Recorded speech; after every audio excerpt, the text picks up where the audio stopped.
Uma igreja vazia. 3 da manhã. Uma jovem de 26 anos sozinha no banco da frente, chorando sem parar. Nenhum padre, nenhuma vela acesa, nenhuma esperança. Ela tinha ido ali porque não tinha mais para onde ir.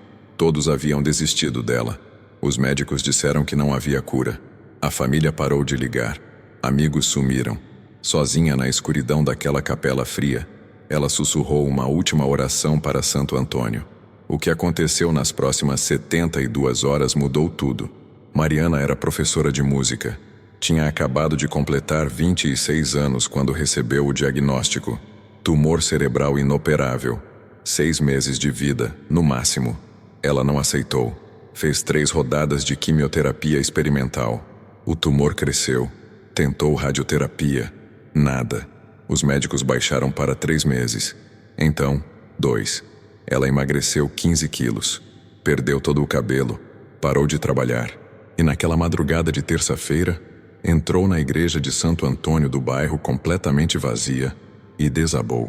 Por que justo uma igreja vazia? Por que 3 da manhã? Por que Santo Antônio, o santo das causas impossíveis, teria escolhido aquele momento específico para intervir?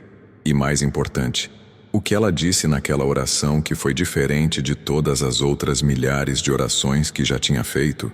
Existe uma forma específica de pedir a Santo Antônio que aumenta drasticamente as chances de ser atendida? A resposta está no que aconteceu naquela igreja vazia enquanto ela chorava. Não foi coincidência. Não foi acaso. Foi algo que a igreja documenta há 800 anos, mas que poucos conhecem. Santo Antônio tem um padrão. Ele responde quando 3 condições muito específicas se alinham. Mariana, sem saber, tinha acabado de criar essas 3 condições naquele momento de desespero total. Mas há algo que preciso te contar sobre quem foi Santo Antônio de verdade. Fernando de Bulhões. Esse era o nome dele antes de virar Santo Antônio. Nasceu em Lisboa, Portugal, no ano de 1195. Família nobre, riqueza, futuro garantido. Aos 15 anos entrou para a vida religiosa. Estudou teologia, filosofia, línguas. Mas algo aconteceu que mudou tudo. Em 1220, 5 missionários franciscanos foram martirizados no Marrocos. Seus corpos voltaram para Portugal. Fernando viu e tomou a decisão mais radical da vida dele. Abandonou tudo. Largou o nome Fernando. Tornou-se frade franciscano com o nome de Antônio. Partiu para o Marrocos disposto a morrer como mártir. Mas adoeceu gravemente no navio e foi obrigado a voltar. O navio naufragou perto da Sicília, Itália. Ele sobreviveu. Foi parar num mosteiro franciscano em Forli e ali descobriu o dom que nem ele sabia que tinha. Um dom de pregação tão poderoso que multidões inteiras se convertiam ouvindo uma única pregação dele. Os casos de conversão através das pregações de Santo Antônio foram documentados por mais de 200 historiadores da igreja ao longo de 800 anos.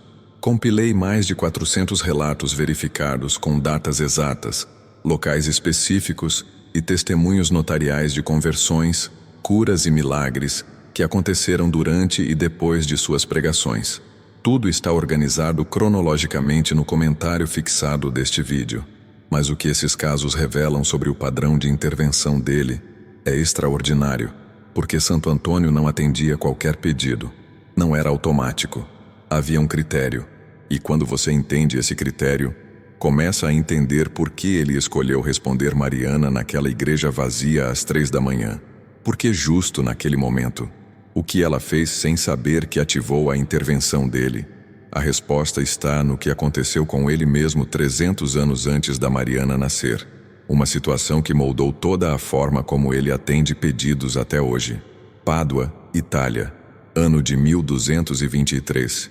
Santo Antônio estava pregando numa praça quando um jovem noviço veio correndo até ele desesperado. Alguém havia roubado o livro de anotações pessoais de Antônio. Não era um livro qualquer, era o manuscrito original dele. 300 páginas escritas à mão com seus sermões mais poderosos. Anotações que ele tinha feito durante anos de estudo. Reflexões teológicas únicas. Sem aquele livro, ele não conseguiria pregar. Era tudo o que ele tinha. O ladrão era um frade que tinha decidido abandonar a ordem franciscana. Ele pegou o livro e fugiu para bem longe. Santo Antônio ficou arrasado, mas em vez de sair correndo atrás do ladrão, ele fez algo diferente. Ele parou, foi para a capela, ajoelhou e começou a rezar pedindo a Deus que o livro fosse devolvido. Não mandou ninguém caçar o ladrão, não avisou as autoridades, apenas rezou, durante 3 dias seguidos. E o que aconteceu no terceiro dia mudou a história da devoção a ele. O ladrão estava a mais de 100 quilômetros de distância quando teve uma visão. Ele descreveu depois em depoimento oficial à igreja. Disse que viu Santo Antônio em pé diante dele, com uma expressão de profunda tristeza e decepção. Não era raiva, não era ameaça. Era uma tristeza tão profunda que atravessou o coração do ladrão. E então, ouviu uma voz dizendo: "Devolva o que não é seu." O ladrão entrou em pânico, pegou o livro e correu de volta para Pádua. Devolveu pessoalmente, pedindo perdão de joelhos. A notícia se espalhou. As pessoas começaram a pedir para Santo Antônio encontrar objetos perdidos. E funcionava. Sempre. Anel de casamento perdido? Achava. Documento roubado? Aparecia. Animal de estimação fugido? Voltava. Por quê? O que tinha nessa oração dele que fazia as coisas voltarem? Não era mágica. Não era superstição. Era algo que a igreja estudou durante séculos e descobriu um padrão muito específico. Um padrão que Mariana, chorando naquela igreja vazia, tinha acabado de ativar sem saber. Santo Antônio morreu jovem. Tinha apenas 36 anos quando faleceu em Pádua, no dia 13 de junho de 1231. Mas nos últimos 9 anos da vida dele, ele fez algo que nenhum outro santo tinha feito. Ele começou a interferir na vida das pessoas comuns. Não só reis, nobres ou religiosos. Pessoas simples, pobres, desesperadas, e sempre com o mesmo critério. Ele escolhia os casos impossíveis, aqueles que ninguém mais acreditava, aqueles que tinham sido abandonados por todos. Quando ele morreu, a cidade de Pádua inteira parou. Mais de 30.000 pessoas no funeral, crianças chorando nas ruas, mulheres rasgando as roupas de luto, homens de joelhos, porque todos tinham uma história com ele. A viúva que recuperou a herança roubada, o comerciante que encontrou o dinheiro perdido, a mãe que reencontrou o filho desaparecido. Não eram lendas. Eram casos documentados com testemunhas, datas e locais. A igreja abriu o processo de canonização imediatamente. Menos de um ano depois, em 1232, o Papa Gregório IX canonizou Santo Antônio. Foi o processo de canonização mais rápido da história até aquele momento. Por quê? Por causa dos milagres. Mais de 50 milagres comprovados aconteceram no túmulo dele nos primeiros 6 meses após a morte. Pessoas com paralisia andando, cegos enxergando, tumores desaparecendo. E sempre o mesmo padrão. Eram casos que os médicos tinham declarado impossíveis. Casos que não tinham mais esperança. Mas tem algo que poucos sabem. Dos 50 milagres documentados, 43 aconteceram com pessoas que estavam completamente sozinhas quando fizeram o pedido. Sozinhas numa capela, sozinhas em casa, sozinhas na rua. Por quê? O que tinha a ver estar sozinho? Qual era a conexão entre a solidão e a intervenção dele? E como isso se conecta com Mariana chorando sozinha naquela igreja vazia às 3 da manhã? A resposta está no que a igreja descobriu sobre o momento exato da oração. Século XIV, 400 anos depois da morte de Santo Antônio, uma mulher chamada Isabel da Silva, em Lisboa, Portugal, teve uma revelação. Ela estava fazendo uma novena para Santo Antônio pedindo pela cura do marido que estava morrendo de tuberculose. No 9º dia da novena, ela teve um sonho. Santo Antônio apareceu para ela e disse: 9 dias não é suficiente. Você precisa de 13 terças-feiras seguidas. 13 é o número da minha morte. 13 de junho. Isabel acordou confusa. 13 terças-feiras? Ela começou imediatamente. Toda terça-feira, ia até a igreja de Santo Antônio em Lisboa, acendia uma vela, rezava uma oração específica que Santo Antônio tinha ensinado no sonho e fazia um pedido. Na primeira terça, nada aconteceu. Na segunda, nada. Na terceira, o marido piorou. Ela quase desistiu. Mas na quinta terça-feira, o marido começou a tossir menos. Na 8ª terça, a febre baixou. Na 11ª terça, ele conseguiu se levantar da cama. Na 13ª terça, estava completamente curado. O médico não acreditou. Fez exames. Não tinha mais nenhum sinal de tuberculose. Impossível, ele disse. A tuberculose não desaparece assim, mas tinha desaparecido. Isabel contou para as vizinhas. As vizinhas começaram a fazer as 13 terças-feiras. Uma pediu casamento. Casou. Outra pediu emprego. Conseguiu. Outra pediu pela volta do filho que tinha fugido de casa. Ele voltou. O boca a boca se espalhou.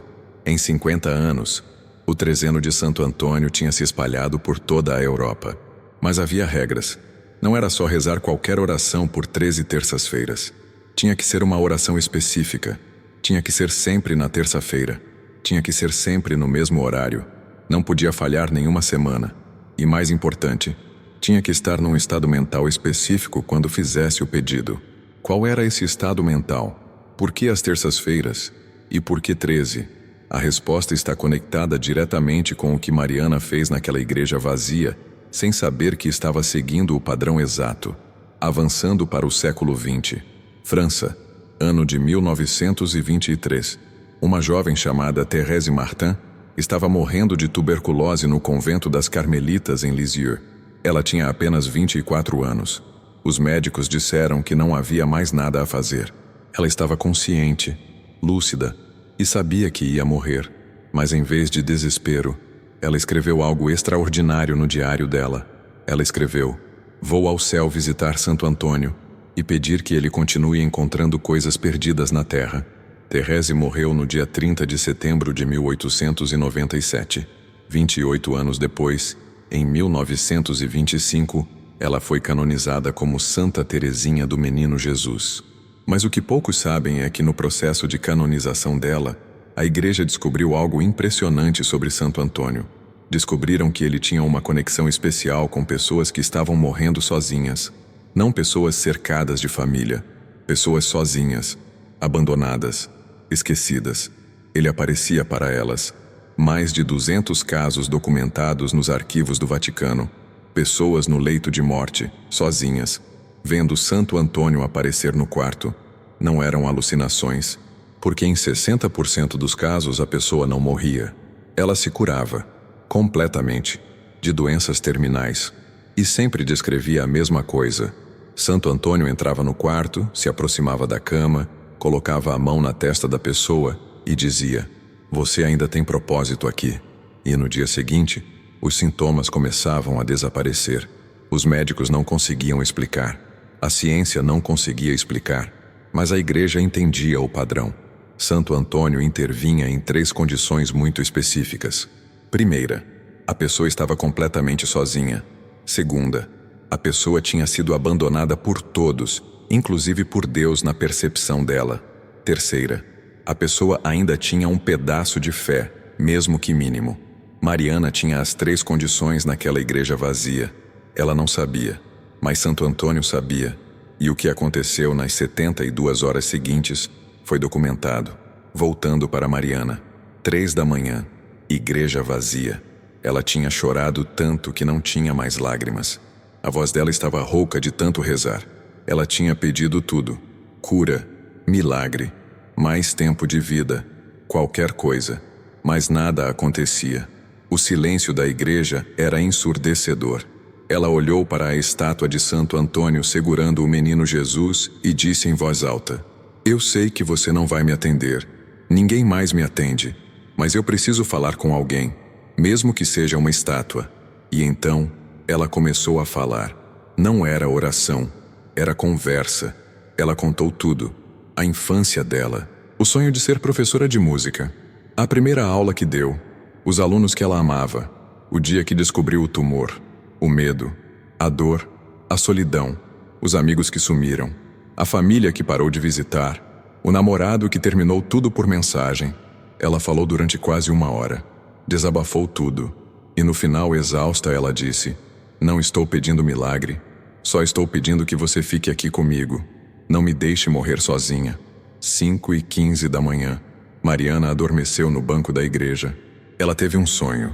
Santo Antônio estava sentado ao lado dela no banco. Ele não disse nada. Apenas ficou ali, sentado, em silêncio. Como um amigo que senta do lado de alguém que está sofrendo e não precisa dizer nada. Apenas estar presente. E quando Mariana acordou às 6 da manhã, tinha algo diferente. Ela não sabia explicar. Não era esperança. Não era certeza de cura.